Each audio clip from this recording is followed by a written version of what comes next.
L'élection présidentielle en Côte d'Ivoire et en Guinée pointe à l'horizon et nous avons pour la campagne électorale dans ces deux pays des discours qui sont virulents au point de laisser craindre justement une détérioration de la situation sociale.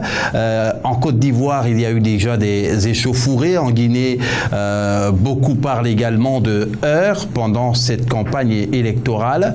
Et pour faire l'autopsie de cette situation électorale dans les deux pays, mais surtout évoquer également les raisons de ces différents discours qui sont à la limite du tolérable de part et d'autre, bien entendu, nous avons comme invité pour la Guinée Alseni Galimangué Souma, qui est directeur de campagne du Rassemblement guinéen pour le développement. Bonsoir et bienvenue. Bonsoir et bienvenue à tous. Abdoulaye Kaba, qui est secrétaire chargé de la presse du RPG Arc-en-Ciel, il est en France.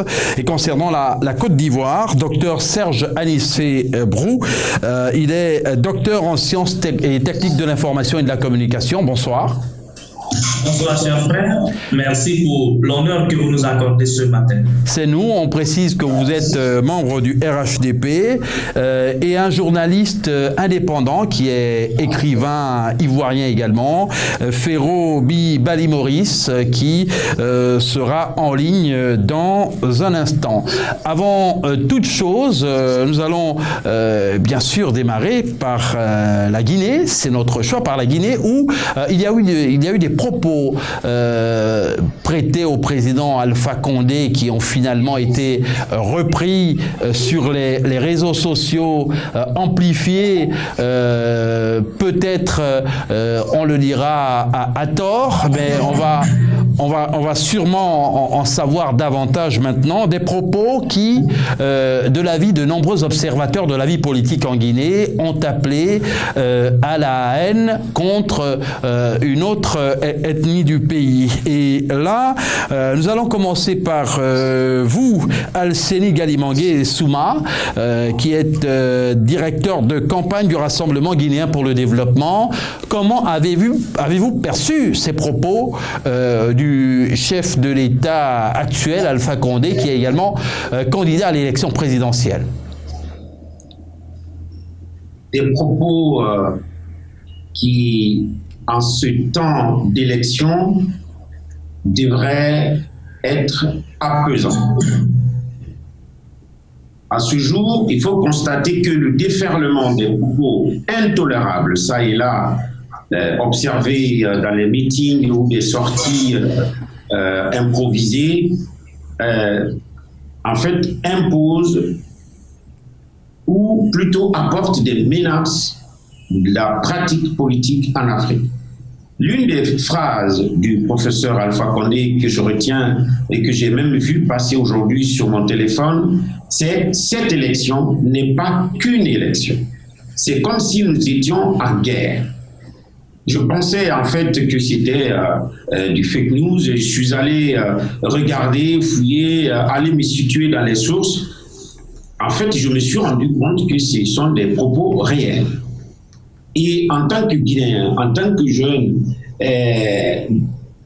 mis à part le fait d'être militant d'un parti politique, nous avons besoin aujourd'hui en Afrique des propos, des personnalités qui apaisent. Nous sommes une génération nous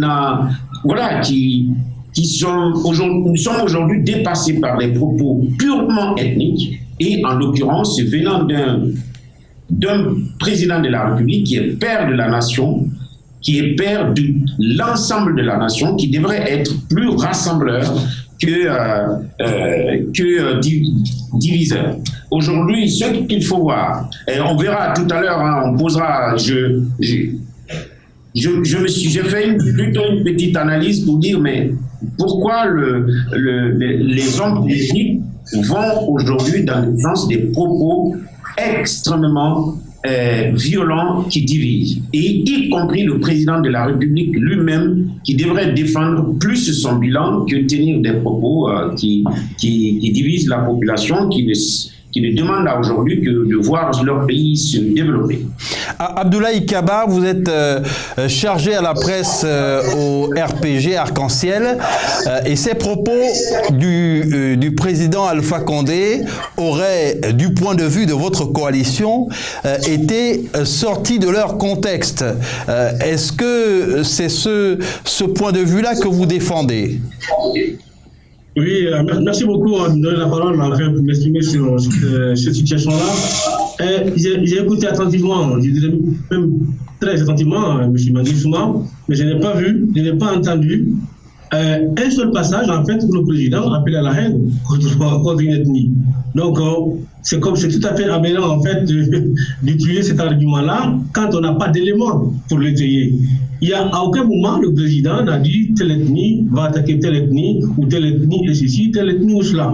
Le président de la République a un bilan qui parle pour lui. Et d'ailleurs, aujourd'hui en campagne, le peuple de Guinée n'a pas les yeux bandés. Et donc le peuple de Guinée est en train de voir les réalisations concrètes qui ont été durant la mandature du président Alpha Condé. Le peuple guinéen sait que quand il est arrivé au pouvoir, la capitale Conakry était plongée dans le noir. Le peuple de Guinée sait que quand il était arrivé au pouvoir, on n'arrivait même pas à loger les délégations qui étaient venues pour l'investiture. Le peuple de Guinée sait qu'à son arrivée, on ne pouvait même pas sortir de Conakry par une route correcte. Donc, aujourd'hui, le bilan du président, c'est le peuple de Guinée qui le voit, et le président, effectivement, en campagne, parle aujourd'hui de son bilan. Ce qu'il dit, vous savez, nous sommes en période trouble. La sous-région est agitée. Je ne vous apprends rien en disant qu'il y a des tensions, comment dirais-je, que le Mali est instable, la Guinée-Bissau est instable. Mais raison de plus pour apaiser. Alors, à propos de ce que le professeur Alpha Condé a tenu comme propos et pour ce qui a été repris sur une page Facebook qui est la sienne selon les réseaux sociaux, eh bien, on lit ce que vous devez comprendre d'abord. Ça, c'est le président Alpha Condé qui s'exprime. Citation donc. Ce que vous devez comprendre d'abord, il y a 10 ans, il y a 10 candidats qui ont formé un bloc, pardon. Donc, si le Malinké qui est candidat et qui n'est pas du RPG, vous votez pour lui, vous aidez Cellou Dalein Diallo. Vous devez le savoir. Si vous votez pour lui, sachez que vous votez pour Cellou Dalein Diallo. Dans la région du Fouta, c'est Cellou seul qui est candidat.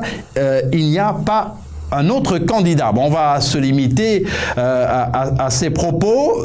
Vous estimez qu'ils ne sont pas suffisamment graves, Abdoulaye Kaba?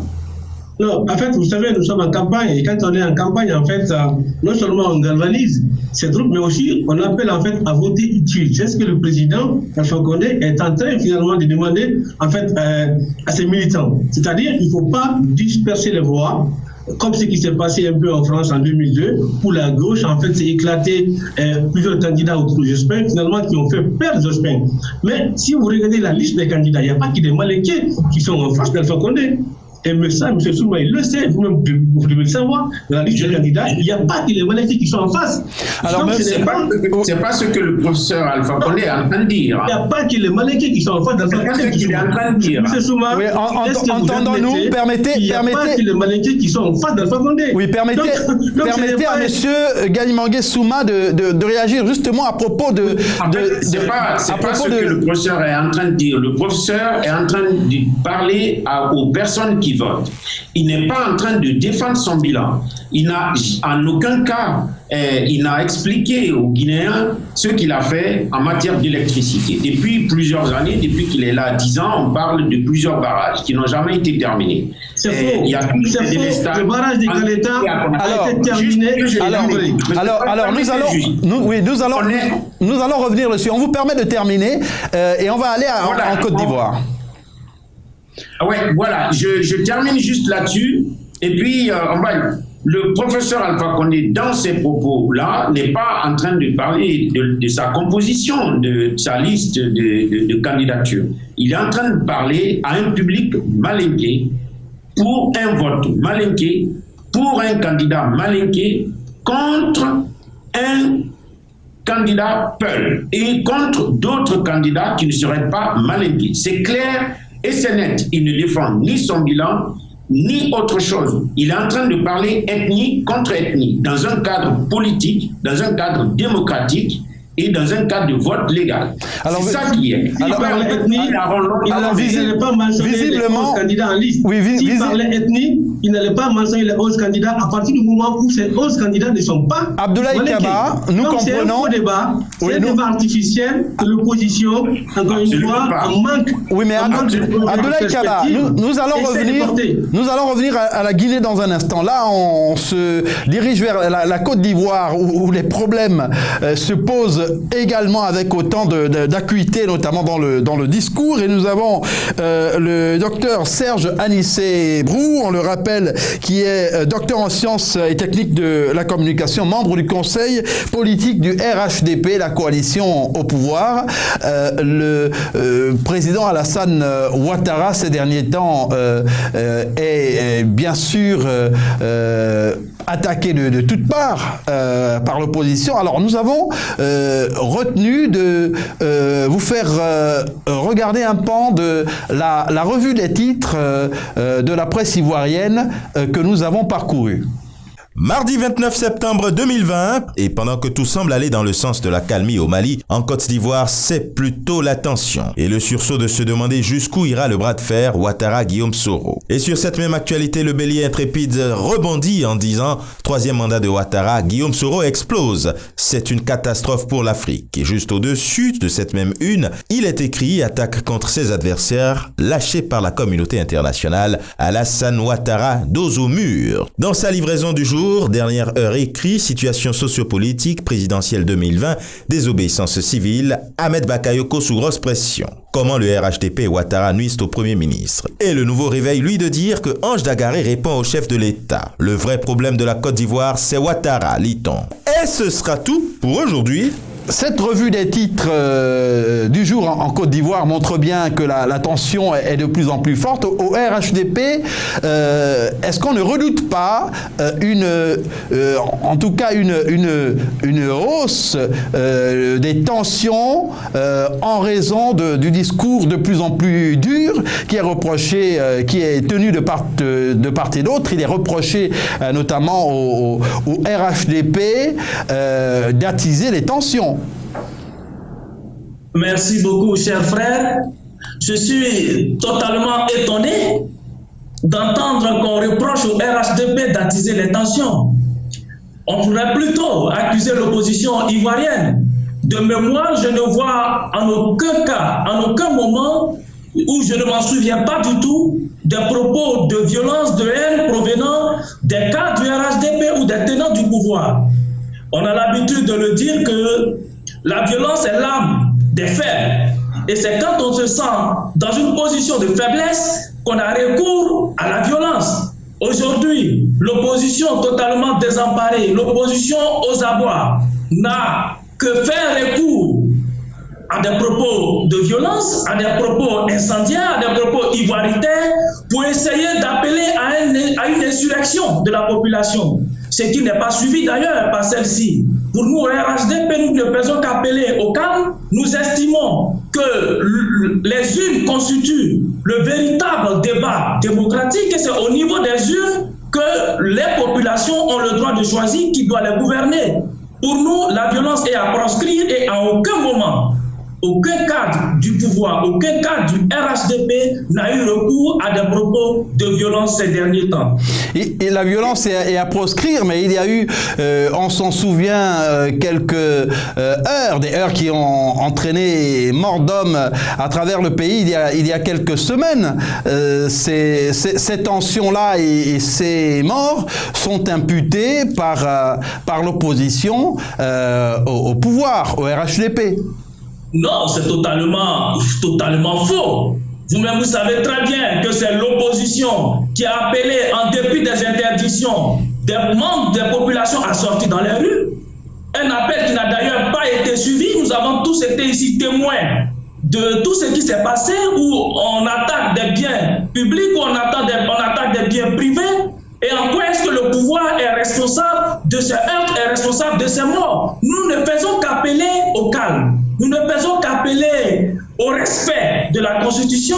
La Constitution a été claire, le Conseil constitutionnel a statué, et pour nous, c'est dans les urnes que nous devons aller nous prononcer quant à qui doit diriger ce pays ou pas. Et donc, toute personne qui va appeler à l'insurrection, toute personne qui va appeler au trouble, à la violence, est responsable des œuvres, est responsable des violences, et donc on ne doit pas imputer cela au pouvoir, mais plutôt l'opposition est responsable des violences qui ont eu lieu ces dernières semaines à Abidjan.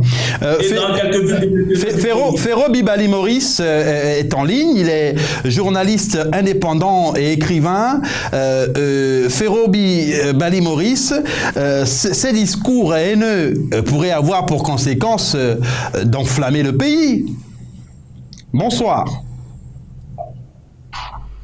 Je voudrais saluer tous les auditeurs et les téléspectateurs de votre chaîne et en même temps dire que ce qui se passe en ce moment en Côte d'Ivoire fait partie de l'ordre normal des élections et des campagnes électorales. Le ton, c'est vrai, le ton est assez élevé, le ton paraît de plus en plus violent, mais personne ne veut faire de passe à son adversaire, et cela est dans l'ordre normal des campagnes électorales qui consiste à décrédibiliser son adversaire, à faire en sorte que les électeurs ne puissent pas prendre au sérieux celui qu'on rencontre durant la campagne électorale. Donc je pense qu'il suffit simplement que le peuple soit instruit et politiquement averti pour ne pas certainement qu'il se laisse abuser par ce discours qui est à court normalement.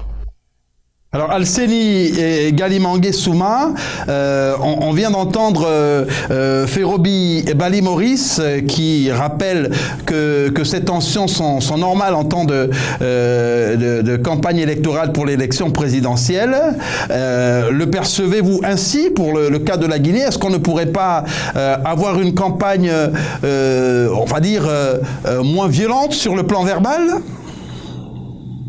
Tout à fait. En fait, je vois autrement une campagne politique. Nous sommes dans une campagne politique, on fait une projection dans un pays. Chaque candidat fait une projection dans le pays sur son projet politique. Je ne vois pas en quoi la violence explique les projets politiques. Ce qu'il faut voir, si je prends la mouvance, le parti au pouvoir, je pense le fait d'amener le discours politique, d'amener la population, d'amener notre regard en tant qu'électeur sur les discours politiques, cela s'explique tout simplement par l'absence d'un bilan cohérent et qu'on peut expliquer. Celui qui pose un bilan, celui qui a un bilan à expliquer, l'explique. Tu ne te fatigues pas à aller chercher des superflus, à aller chercher ton bilan. Demande aux gens de voter pour toi. Point barre. Et donc, quand on cherche, quand on construit un discours politique, c'est d'amener les gens à masquer ce qui n'est pas fait. Il faut qu'on le comprenne. Et nous, c'est sur le terrain, c'est ce qu'on va expliquer à la population. La violence verbale qu'on pense faire passer comme complètement normale dans un débat politique en période de campagne est un discours qui masque le manque de réalisation ou qui manque les promesses non tenues, qui masque plutôt les promesses non tenues. J'aurais voulu, pour terminer, en tout cas pour l'instant, j'aurais voulu avoir un temps de campagne apaisé qui permet à la population guinéenne de comprendre les projets de société, puisque les électeurs sont amenés à choisir. On ne choisit pas dans la violence, on ne choisit pas dans la violence des propos, on choisit dans l'intelligence des projets de société, ce qu'on veut faire dans un pays. Et donc, si celui qui doit donner le tonus, celui qui doit donner l'élan, c'est le président de la République, qui est pour l'instant le père de la nation. Et s'il s'amuse à aller dans ce sens, je pense que c'est permettre des discours qui dérapent, des discours dans lesquels les personnes, les populations ne vont pas se retrouver. C'est en cela, l'ensemble des discours, en tout cas pour l'instant tenus par le président Alpha Condé, c'est en cela je les condamne, parce que je ne vois pas en quoi il pourra être le Mandela de la Guinée. Abdoulaye Kaba, vous avez tout à l'heure, en ce qui concerne le RPG Arc-en-Ciel et le président Alpha Condé, parler de son bilan en quelques mots. Vous avez évoqué des avancées en ce qui concerne notamment la construction d'infrastructures ou bien l'accès à l'électricité. Est-ce qu'on doit s'en satisfaire vu qu'il y a eu des promesses en ce qui concerne notamment l'accès à l'électricité qu'il reste à tenir, notamment dans la banlieue de Conakry? Non, en fait, vous savez, pour bien apprécier le bilan du professeur Alpha Condé, il faut partir en fait du moment où il est arrivé au pouvoir. Il arrive au pouvoir, toute la Guinée n'a que 30 MW de disponibles. 30 MW, ça ne permet même pas d'alimenter une commune. Donc aujourd'hui, qu'est-ce qu'il a fait? Il y a combien de mégawatts aujourd'hui? Pardon? Et il y a combien de mégawatts aujourd'hui? Permettez qu'il termine. En additionnel, s'il vous plaît, en additionnel, aujourd'hui, il y a au moins 500 MW. Il part de 30 MW, il arrive à au moins 500 MW. M. Souma, il sait très bien, il fait semblant d'ignorer. Avant Alpha Condé, il était incapable d'allumer chez lui ne serait-ce qu'un seul climatiseur. Aujourd'hui, il en a plusieurs chez lui, grâce au courant des Caleta, grâce à l'injonction thermique et grâce à Swapiti qui arrive. Il le sait, il ne peut pas le nier. Et le bilan dont il est question aujourd'hui, Monsieur Souma, permettez. Vous allez réagir, Monsieur Souma. Vous allez réagir. Permettez. Donc, je disais. Oui, allons-y à l'essentiel. Le bilan du professeur Alpha Condé, vous dites qu'il est élogieux de ce point de vue-là, mais on a vu des manifestations contre les délestages dans la banlieue de Conakry.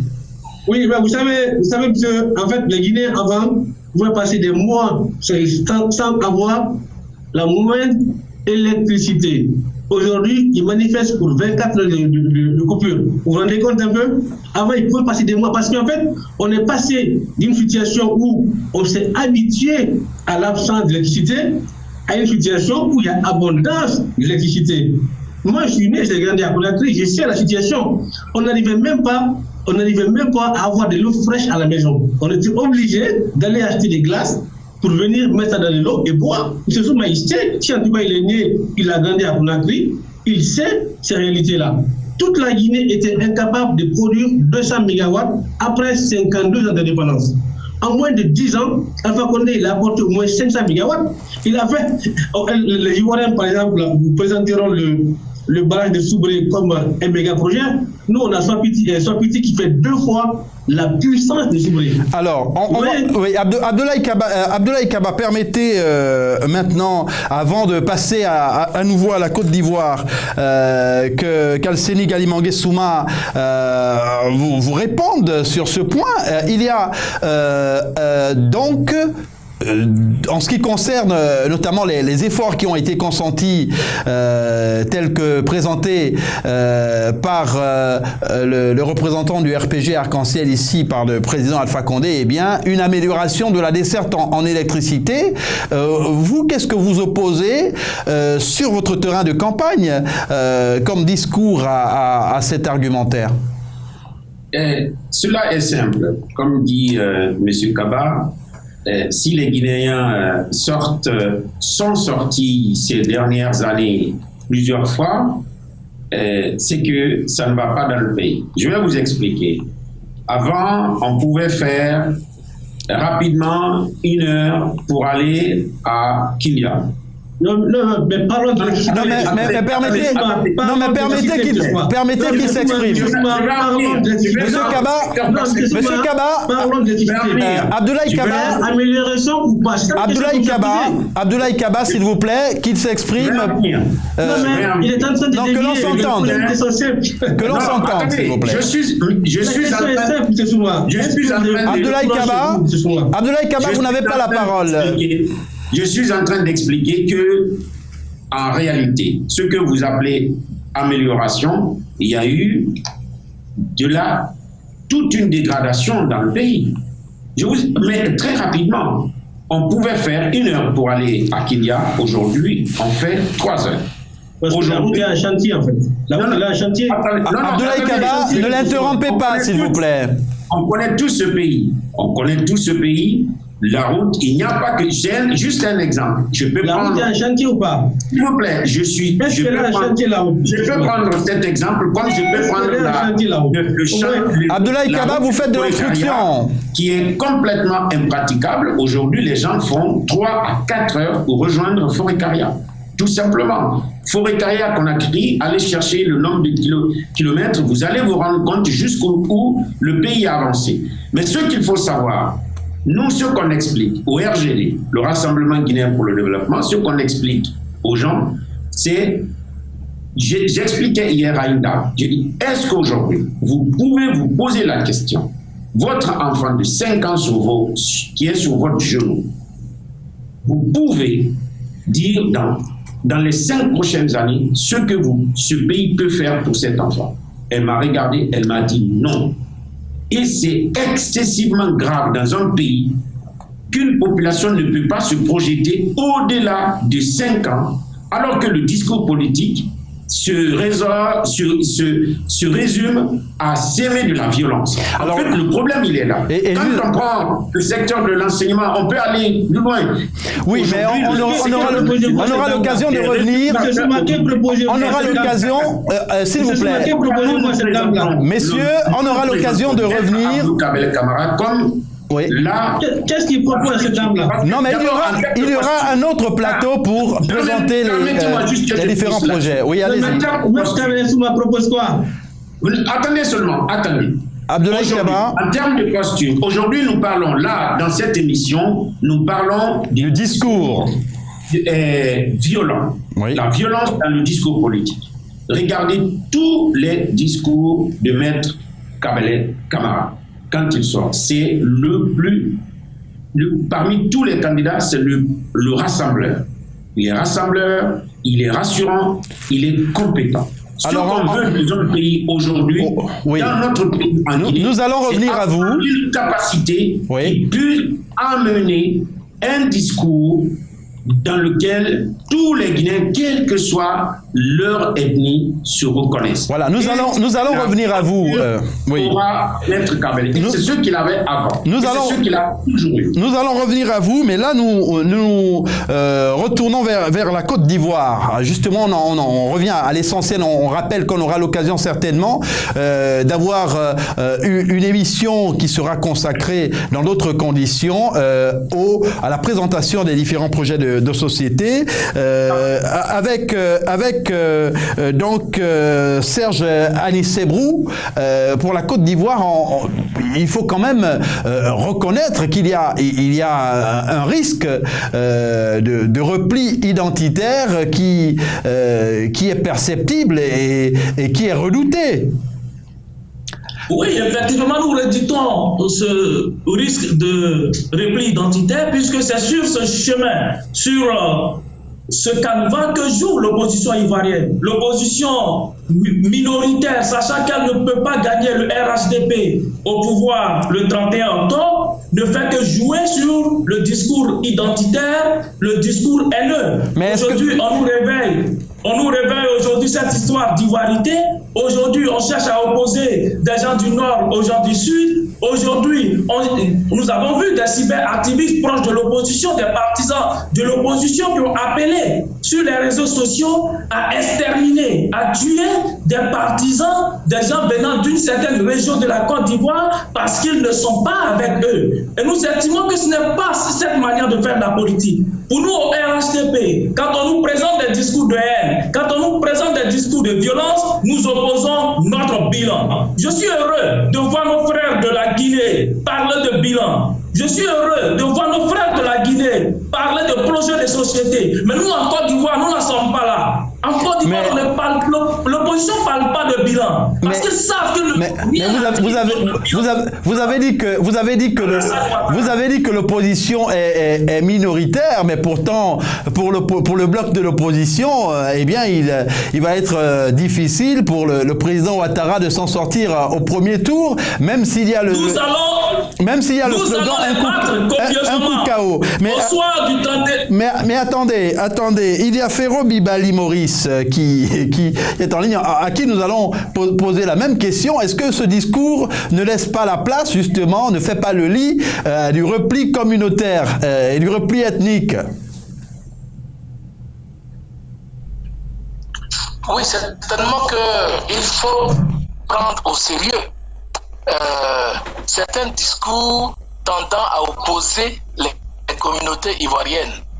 Cela a été déjà un fonds de commerce qui a prospéré et qui a conduit aux troubles et aux actes graves que la Côte d'Ivoire a connus, disant que les gens du Nord auraient été exclus de tout le processus social, politique ivoirien, et cela a conduit naturellement à ce que nous avons connu, que la rébellion armée, les coups d'État que nous avons connus en Côte d'Ivoire.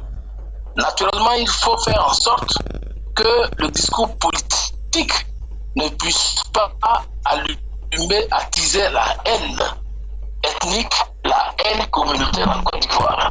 Mais vous le savez très bien, et c'est pour cela que je disais qu'il faut pouvoir sensibiliser, conscientiser les populations afin qu'elles ne mordent plus à ce discours vraiment haineux. Certains acteurs, c'est vrai, trouvent un intérêt à opposer des communautés, parce que s'ils ne le font pas, la communauté qu'on veut instrumentaliser prendra son indépendance et pourrait se retourner contre de tels leaders.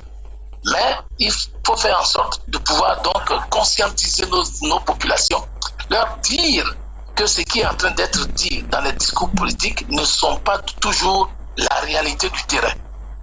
Et il faut vraiment faire en sorte que la classe politique ivoirienne puisse vraiment prendre de la hauteur et faire une campagne qui ne tire pas et qui ne mène pas à dos les populations les unes contre les autres.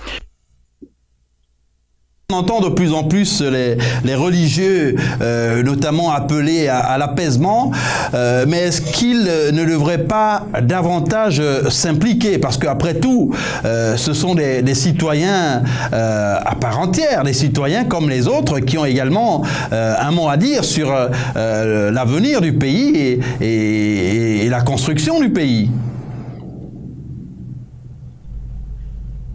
Oui, je pense que la communauté religieuse en Côte d'Ivoire n'a pas toujours su jouer son rôle, parce qu'elle peut être accusée de prendre parti pour tel ou tel camp. C'est pour ça que les religieux en général et les chrétiens en particulier essayent de pouvoir prendre position, mais en essayant de nager entre les deux eaux. Nos religieux sont interdits en Côte d'Ivoire par les partisans de chaque camp de s'immiscer dans la politique.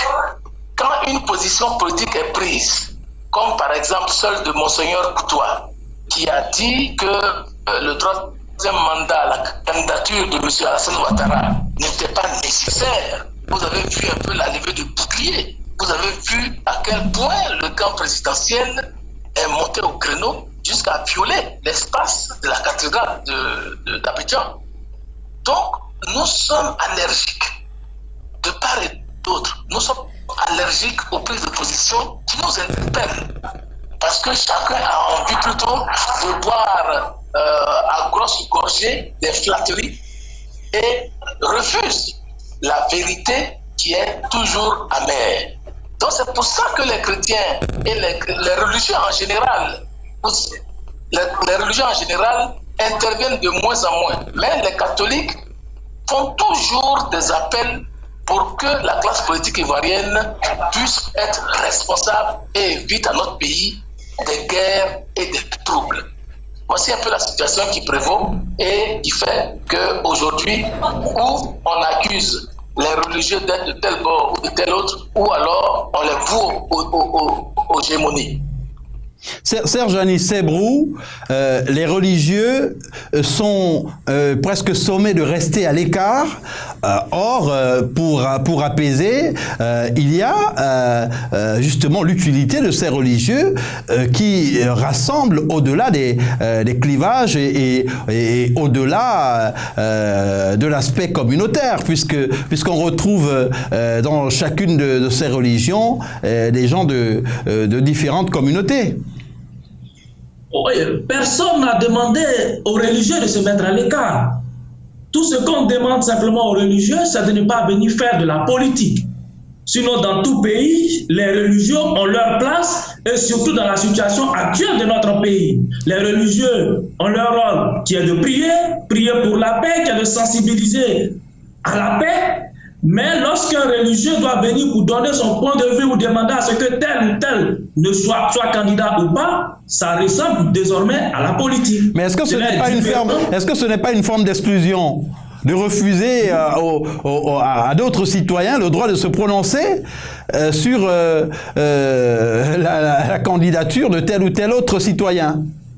Il peut le faire à titre personnel, mais pas au nom de la religion, puisque la religion, en principe, n'a pas vocation à faire de la politique. La religion a pour rôle de rassembler. La religion a pour rôle d'unir. Et nous leur demandons, comme ils le font d'habitude, de prier pour la paix, d'aller rencontrer ces différents leaders et leur lancer ces messages de paix. Pas des messages qui vont aussi soulever d'autres camps contre d'autres camps. Pour nous, il faut rester dans ces principes, il faut rester dans un rôle d'unité, dans un rôle d'apaisement, et c'est ce que nous demandons à nos religieux ici en Côte d'Ivoire. Personne n'a empêché un religieux de nos jours ou ne s'est plaint à un religieux qui appelle à la cohésion, à l'unité ou à la paix sociale. Les religions font partie de notre vie sociale, de la vie, disons, en général, et nous ne faisons que cohabiter avec eux. Nous les appelons à jouer leur rôle et non pas s'y mixer en politique en prenant parti pour tel ou tel autre camp.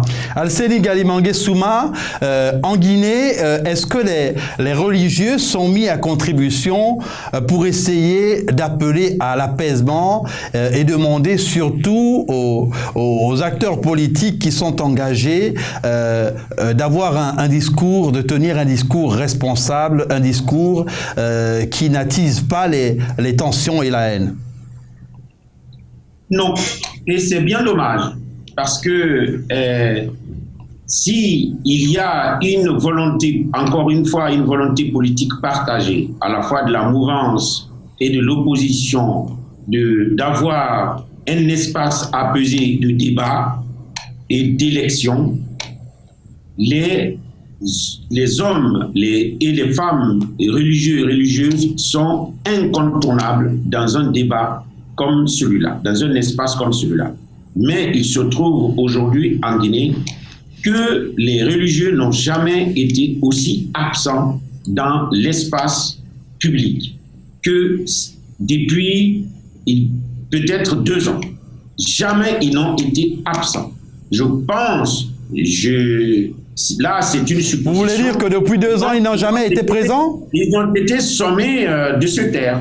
Parce que le grand imam de la grande mosquée de Conakry, tout le monde le connaît de façon générale ici, au-delà de façon équilibrée, au-delà de toute considération religieuse.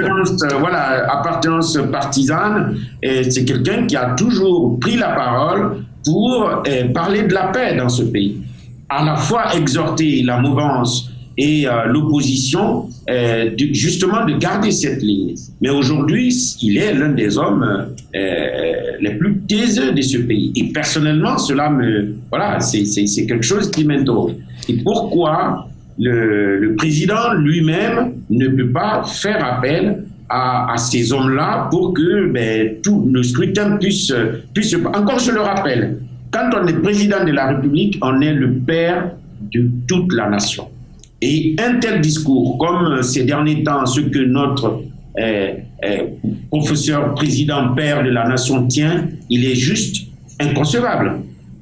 Puisque de tels propos ne peuvent pas être des propos, on va dire, repères pour nous, pour tenir prochainement, voilà, pour continuer à tenir notre débat politique dans ce pays. Abdoulaye Kaba, il y a des religieux en Guinée qui sont aussi des citoyens, qui voient comment se déroule la campagne et quels sont les risques qui sont courus au fur et à mesure qu'elle s'égrène. Pourquoi pourquoi serait-il mal perçu que les politiques, que les responsables religieux, disent leurs mots, notamment par rapport au comportement des candidats, au discours que tiennent les candidats, et même par rapport à l'avenir du pays dans ce contexte? Oui, en fait, contrairement à ce que M. Souma dit, c'est d'ailleurs regrettable qu'il ait refusé en fait de revenir sur l'amélioration de ses conditions de vie en ce qui concerne la déchetterie en électricité. Non, mais nous aurons l'occasion de revenir dessus. Bon, la question de précisément. Il s'est fourvoyé, mais bon, pour revenir à la question précise, en fait, nous, en tout cas de la mouvance, nous avons toujours sollicité, encouragé l'intervention des religieux dans le débat social en Guinée. Le président Boursorama Fakonde avait d'ailleurs mis en place une commission provisoire chargée justement de la réconciliation parce qu'il y avait eu quelques tensions en fait ethnico-politiques avant son arrivée au pouvoir. Cette commission était chapeautée par 2 religieux. Il y a l'imam qui l'a cité, et puis il y a aussi Monseigneur, en fait, le cardinal, l'archevêque des catholiques, parce que la Guinée est un pays laïque, en fait. Donc, on ne peut pas laisser chaque fois les musulmans être les seuls, en fait, à s'exprimer sur les débats de société. Donc, cet imam-là et les religieux chrétiens interviennent chaque fois qu'ils le jugent nécessaire. Mais ce qu'il a refusé de dire, M. Souma, et c'est d'ailleurs regrettable, c'est que chaque fois que ces gens-là tiennent un discours qui ne les arrange pas, ben, ils sont regardés, insultés, traités de tous les péchés d'Israël. Mais par qui?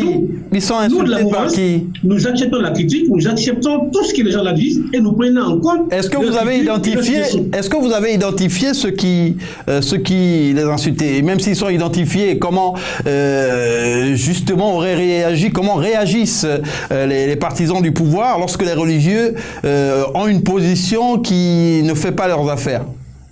Non, nous, comme je l'ai toujours dit, nous acceptons la critique. L'imam en question, il a dit, M. Souma, il a eu à dire devant même, en présence du professeur Alpha Condé, des choses qui allaient contre ce que nous faisons. Nous avons accepté, parce que nous savons que nous ne sommes pas parfaits. Mais eux, y compris le cas de M. Souma, parce qu'il est quand même membre du FNDC, il est quand même membre de cette opposition-là qui, en fait, est violente, en fait, et qui attise la violence. Il sait de quelle violence je parle, parce que le patron de son parti a été ministre de la Défense et qu'il a réformé l'armée et il a été ministre de la Sécurité et il a eu à gérer les manifestations violentes des gens qui sont devenus aujourd'hui ses amis de l'opposition. Et il sait, M. Souma, que des policiers, des gendarmes sont morts juste pour gérer une manifestation qui était qualifiée de pacifique. À l'époque, son patron était le ministre chargé de la sécurité. Non, mais est-ce qu'on peut tenir pour responsable, parce que là c'est quand même suffisamment grave, est-ce qu'on peut, puisque quelqu'un a été ministre de la Défense, le tenir pour seul responsable des débordements liés à l'intervention des forces de défense et de sécurité? Non, ce n'est pas ça que je suis en train de dire. Je suis en train de dire en fait qu'il sait, M. Souma, d'où vient la violence, qu'il sait d'où viennent les tensions ethniques. Mais seulement, il refuse de le dire, comme il a refusé tout à l'heure de dire que sa situation en électricité avait amélioré, il s'est amélioré, il a préféré aller se perdre en conjecture sur des routes qui sont en chantier en fait. Comment on peut ne pas être gêné par les travaux d'une route en chantier? Alors, actuellement, la question praticable. Oui, contrairement à une route qui n'est pas en chantier. On n'est pas très loin de la fin de cette émission. On voit bien, et vous voyez, chers téléspectateurs et fidèles de la Tribune du Mardi, que le débat est passionné, mais c'est normal. Nous évoquons deux pays où où la situation électorale est brûlante, elle n'est pas explosive, mais il y a de la tension. Pour les experts, c'est tout à fait normal vu que l'élection présidentielle cristallise les tensions, mais il faut un apaisement parce que on craint des débordements. Est-ce qu'il ne faudrait pas, alors ce sera avec Férobi Bali-Maurice, la dernière question autour de laquelle, avec les autres invités de ce webinaire, nous allons discuter pour la fin. Est-ce qu'il ne faudrait pas finalement faire en sorte, comme dans d'autres pays, on l'a vu en République démocratique du Congo et ailleurs, faire en sorte que les religieux soient des acteurs politiques à part entière et qu'ils aient justement un rôle à jouer, un rôle transparent, un rôle pour aider à la transparence et à la crédibilité du processus électoral? C'est une préoccupation qui est pertinente, celle que vous exprimez. Mais la classe politique ivoirienne ne veut entendre que ce qu'elle veut entendre. Les catholiques, comme je le dis, ont fait déjà plusieurs interpellations depuis les régimes précédents jusqu'au régime actuel. Les catholiques font chaque fois des interpellations vis-à-vis de l'opposition, vis-à-vis du pouvoir, pour que effectivement notre pays ne puisse continuer de vivre des situations de crise comme celle que nous avons connue en 2010-2011. Je dis que par exemple en janvier dernier, l'archevêché d'Abidjan a voulu faire une marche dite priante pour la paix. Mais la marche a été annulée parce que les partisans du pouvoir ont lancé des appels au meurtre. Vous comprenez que dans un tel climat délétère, dans un tel climat d'hostilité et dans un tel climat de parti pris manifeste, les religieux ont des difficultés pour s'exprimer, pour aider notre pays à pouvoir mettre par la terre et à pouvoir organiser des élections vraiment apaisées. C'est la situation que nous avons, la situation de fanatisme qui prévaut, la situation de passion extrême qui prévaut dans ce pays, qui fait qu'aujourd'hui, où les religieux sont complètement hors jeu, ou alors ils sont complètement voués aux gémonies, et alors on ne respecte pas du tout. Chez nous, ces différents leaders qui pourraient nous aider à nous regarder comme des frères et des sœurs d'un même pays. Docteur Serge Anis Sebhrou, finalement, si on s'en tient à Férobi Bali-Maurice, c'est bien. En Côte d'Ivoire, le pouvoir est plutôt, est presque allergique à l'intervention des religieux dans le landerneau politique. Non, je voudrais rapidement corriger quelque chose qu'a dit M. Férobi en disant que des partisans du pouvoir, les cadres du pouvoir ont appelé au meurtre. Lorsque l'archevêché d'Abidjan a appelé à une marche priante, je dis non, et c'est faux.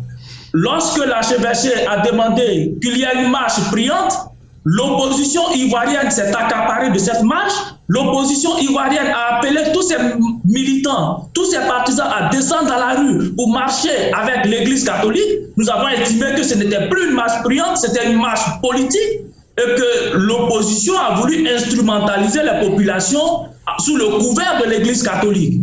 Nous avons dit non, si l'opposition n'a pas le pouvoir, n'a pas la force de lancer des mots d'ordre, qu'elle ne se serve pas de l'Église catholique pour venir diviser les Ivoiriens. Nous ne sommes pas contre l'intervention des églises ou bien des mosquées ou des imams. Non, nous ne sommes pas contre l'Église en Côte d'Ivoire, mais nous disons que les pouvoirs ne se servent pas, que ce soit de l'Église chrétienne ou des musulmans, pour atteindre leur objectif qui est d'instrumentaliser les populations. Nous ne sommes nullement contre des activités chrétiennes ou musulmanes appelant à la paix. mais que l'opposition ne s'en serve pas pour appeler à la déstabilisation, que l'opposition ne s'en serve pas pour créer des troubles au niveau du pays. Parlant de cette marche, dont vient de parler M. Ferro-Bailly. Oui, en quelques secondes, parce que nous allons passer à...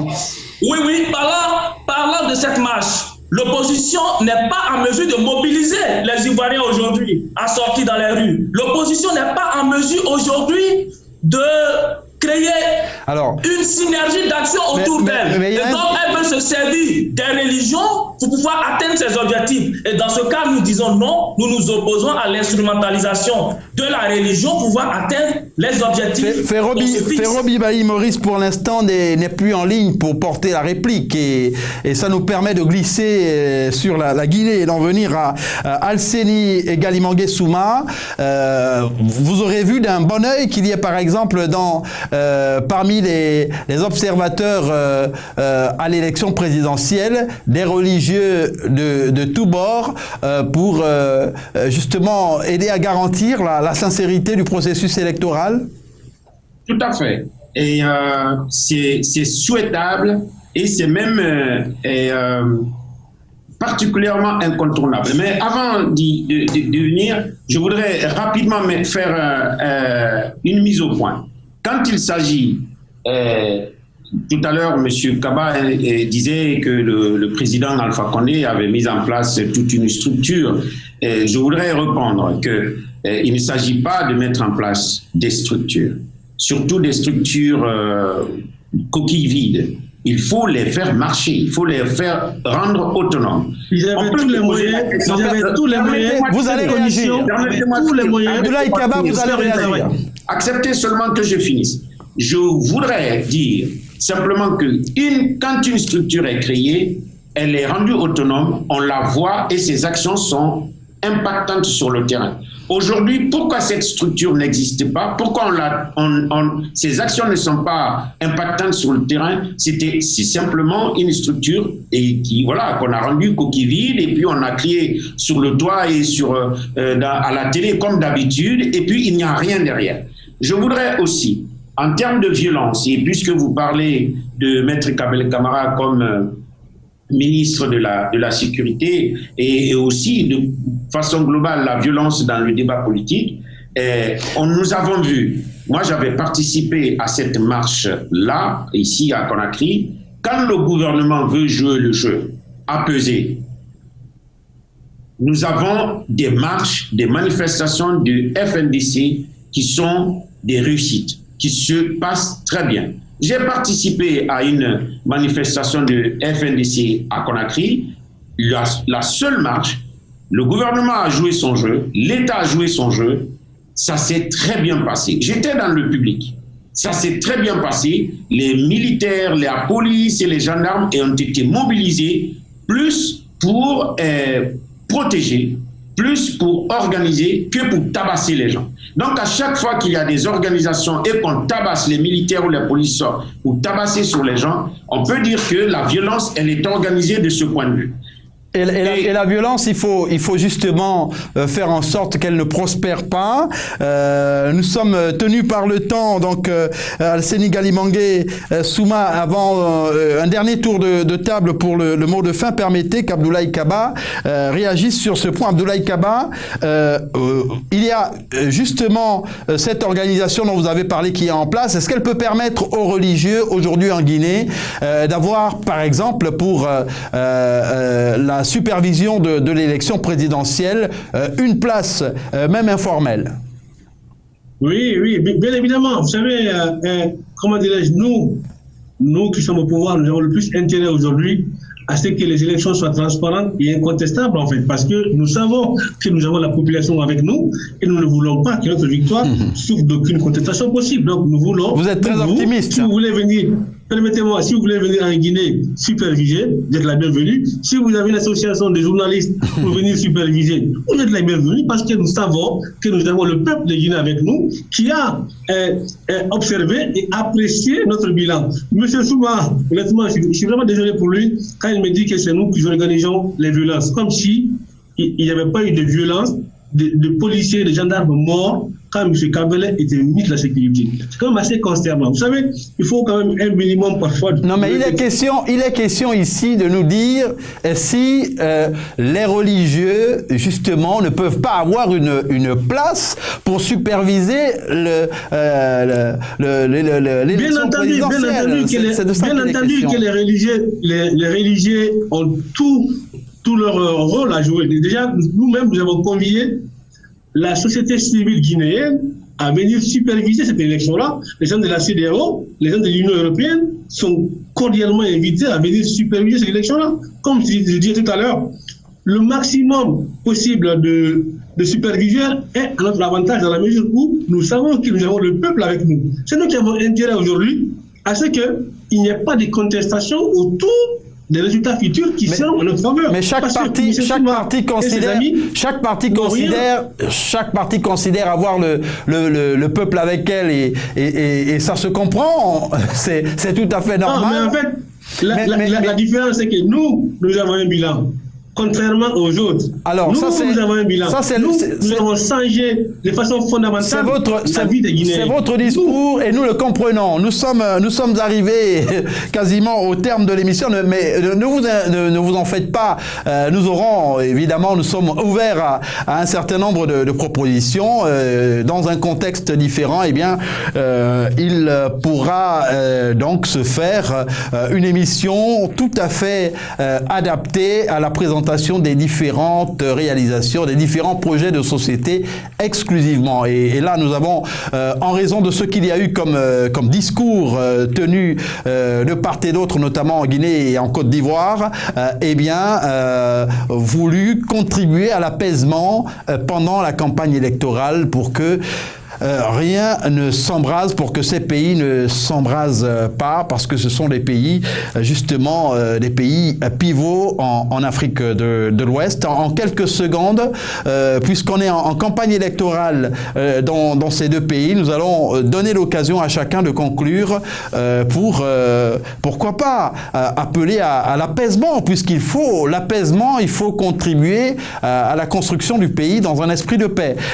D'abord, Alseni Galimangué Souma en 30 secondes.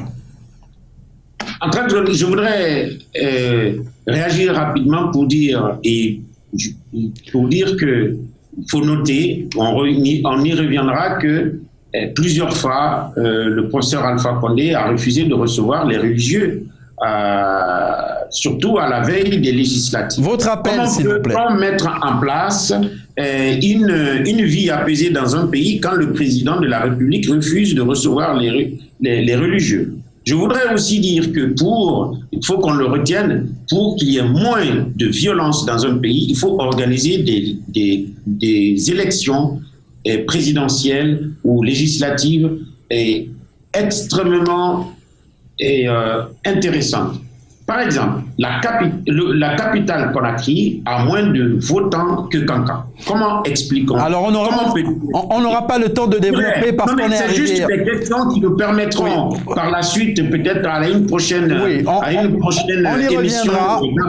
Mais je voudrais simplement finir que aujourd'hui, l'homme est une ville minière, une zone minière. L'homme pour la Guinée est Maître Abdoul Kabele Camara.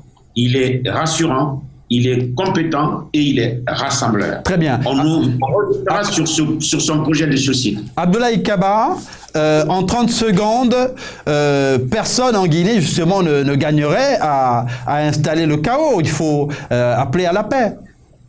Nous appelons à la paix, nous appelons à l'apaisement, même si mon confrère il veut pas le mentionner. Nous voulons la paix, nous voulons la tranquillité, nous voulons la stabilité. Parce que quand eux ils manifestent dans la violence, nous sortons, nous disons en langue nationale, nous ne voulons pas la guerre, ici c'est chez nous. Nous voulons le progrès de la Guinée. Nous avons consenti d'énormes sacrifices en fait pour son décollage socio-économique. Donc il n'est pas dans notre intérêt de foutre tout ça en l'air. C'est eux qui sont dans la sémantique guerrière. Nous souhaitons la paix en Guinée, nous souhaitons le bonheur et la prospérité pour le peuple de Guinée. Encore une fois, nous avons passé 40 ans dans l'opposition et jamais de violence. Parce que nous voulons ce qui est de mieux pour notre pays. Même si vos adversaires considèrent que vous avez attisé la violence. Alors en Côte d'Ivoire, en Côte d'Ivoire, oui, en Côte d'Ivoire maintenant, c'est avec Dr Serge Anissé-Brou. Dr Serge Anissé-Brou, l'opposition justement est convaincue que le RHDP veut brûler le pays. C'est peut-être l'occasion d'appeler à l'apaisement. Oui, nous au RHDP, nous ne faisons qu'appeler à l'apaisement et à la paix. Le président de la République, président du RHDP, a à chaque intervention appelé les Ivoiriens à l'apaisement. Nous n'avons aucun intérêt à ce que ce pays brûle. Au vu de tout ce bilan, au vu de toutes ces actions de développement que nous avons eu à poser dans ce pays durant ces 10 dernières années, nous n'avons nullement intérêt à voir tout ce bilan partir en fumée. Nous appelons une fois de plus cette opposition irresponsable à revenir à la paix et à prôner la cohésion sociale. Il ne sert à rien de vouloir tout mélanger parce que nous n'avons pas la possibilité de pouvoir accéder par les unes au pouvoir d'État. Chaque mort est une mort de trop. Et évitons de faire verser le sang des Ivoiriens à travers des discours de haine. Évitons d'appeler la population à la violence. Évitons de faire sortir les enfants des autres et les vouer à la mort. C'est bien entendu. Que ce soit la paix, rien que la paix, et faisons promouvoir nos bilans plutôt que la violence. Il faut faire prévaloir les bilans plutôt que la violence. La paix, héritage d'Houphouët-Boigny en Côte d'Ivoire. Exactement. En tout cas, chacun présente les faits sous un jour qui lui est favorable. C'est une maxime que l'on retrouve chez les journalistes. Merci de part et d'autre. À vous, nos invités de la Guinée. Docteur d'abord Alseni Galimangué Souma, qui est directeur de campagne du Rassemblement guinéen pour le développement. Abdoulaye Kaba, secrétaire à la presse, chargé de la presse du RPG Arc-en-Ciel, la coalition au pouvoir. Et bien sûr, Ferro Bibaï Maurice, qui est journaliste, écrivain, journaliste indépendant ivoirien. Et vous, docteur Serge Anissé-Brou, docteur en sciences et techniques de la communication et membre du conseil politique du RHDP au pouvoir. Vous excuserez ces quelques éclats de voix. Le débat a été passionné. Merci de votre fidélité et surtout, très bonne suite de programmes sur la belle radio et télévision, votre chaîne panafricaine internationale. Vos commentaires sont attendus.